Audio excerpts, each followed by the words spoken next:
बहुत समय पहले की बात है।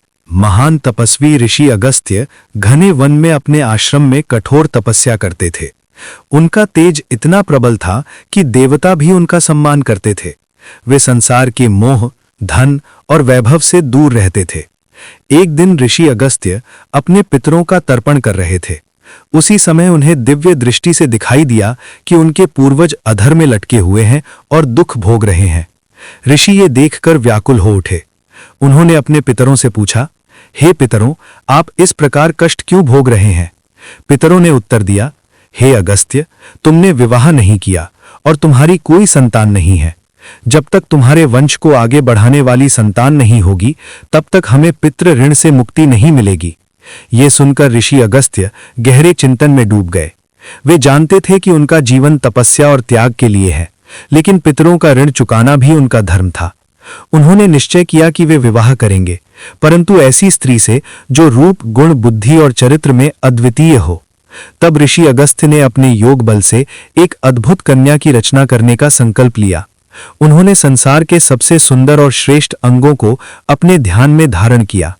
उन्होंने हिरण की कोमल और सुंदर आंखें ली, हंस की लंबी और सुडौल गर्दन ली, कमल जैसी कोमल त्वचा, सिंघनी जैसी गरिमा, मोर जैसी चाल, कोयल जैसी मधुर वाणी और चंद्रमा जैसी आभा को अपने ध्यान से एकत्र किया।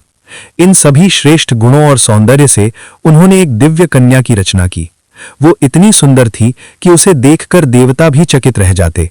लेकिन ऋषि जानते थे कि एक बालिका का पालन पोषण राजमहल में ही अच्छे से हो सकता है। उसी समय विदर्भ देश के राजा संतान के लिए चिंतित थे। उनके कोई संतान नहीं थी। ऋषि अगस्त्य उस कन्या को लेकर विदर्भ नरेश के पास पहुंचे और बोले, राजन, ये कन्या दिव्य है, इसे अपनी पुत्री की तरह पालो। समय आने पर मैं इसे वापस लेने आऊंगा। राजा और रानी ने उस बालिका को बड़े प्रेम से स्वीकार किया। क्योंकि वो ऋषि की कृपा से प्राप्त हुई थी, उन्होंने उसका नाम रखा लोपामुद्रा। लोपामुद्रा धीरे धीरे बड़ी होने लगी। वो जितनी सुंदर थी, उतनी ही बुद्धिमान और विनम्र भी थी। उसने वेद, शास्त्र, संगीत, नृत्य और राजनीति सब कुछ सीखा। उसके रूप और गुणों की चर्चा दूर दूर तक फैल गई। जब लोपामुद्रा युवती हुई, तब अनेक राजकुमार उससे विवाह करना चाहती थे। लेकिन तभी एक दिन ऋषि अगस्त्य विदर्भ के राजमहल पहुंचे। उन्होंने राजा से कहा, राजन, समय आ गया है। मैंने ये कन्या तुम्हें पालन के लिए दी थी। अब मैं इसे अपनी पत्नी के रूप में स्वीकार करना चाहता हूं। राजा ये सुनकर चिंतित हो गए। एक ओर वे ऋषि के वचन को टाल नहीं सकते थे, दूसरी ओर उन्हें लगा कि राजमहल में पली बढ़ी उनकी पुत्री वन के कठोर जीवन में कैसे रह पाएगी। राजा ने लोपामुद्रा को सारी बात बताई। लोपामुद्रा कुछ देर मौन रही, फिर उसने शांत स्वर में कहा, यदि ये मेरे जन्म का उद्देश्य है और इससे एक महान ऋषि का धर्म पूरा होता है, तो मैं इसे स्वीकार करती हूं। इसके बाद लोपामुद्रा का विवाह ऋषि अगस्त्य से हो गया। विवाह के बाद वो अपने पति के साथ वन में आश्रम में रहने लगी। शुरू में राजमहल का सुख छोड़कर वन का जीवन उसके लिए कठिन था। वहां न सोने के महल थे, न सुंदर वस्त्र, न सेवक सेविकाएं, केवल सादा जीवन, तपस्या और संयम था। लेकिन लोपामुद्रा बहुत समझदार थी।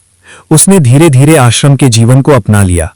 वो ऋषि अगस्त्य की सेवा करती, यज्ञों में सहायता करती और आश्रम के सभी कार्य संभालती।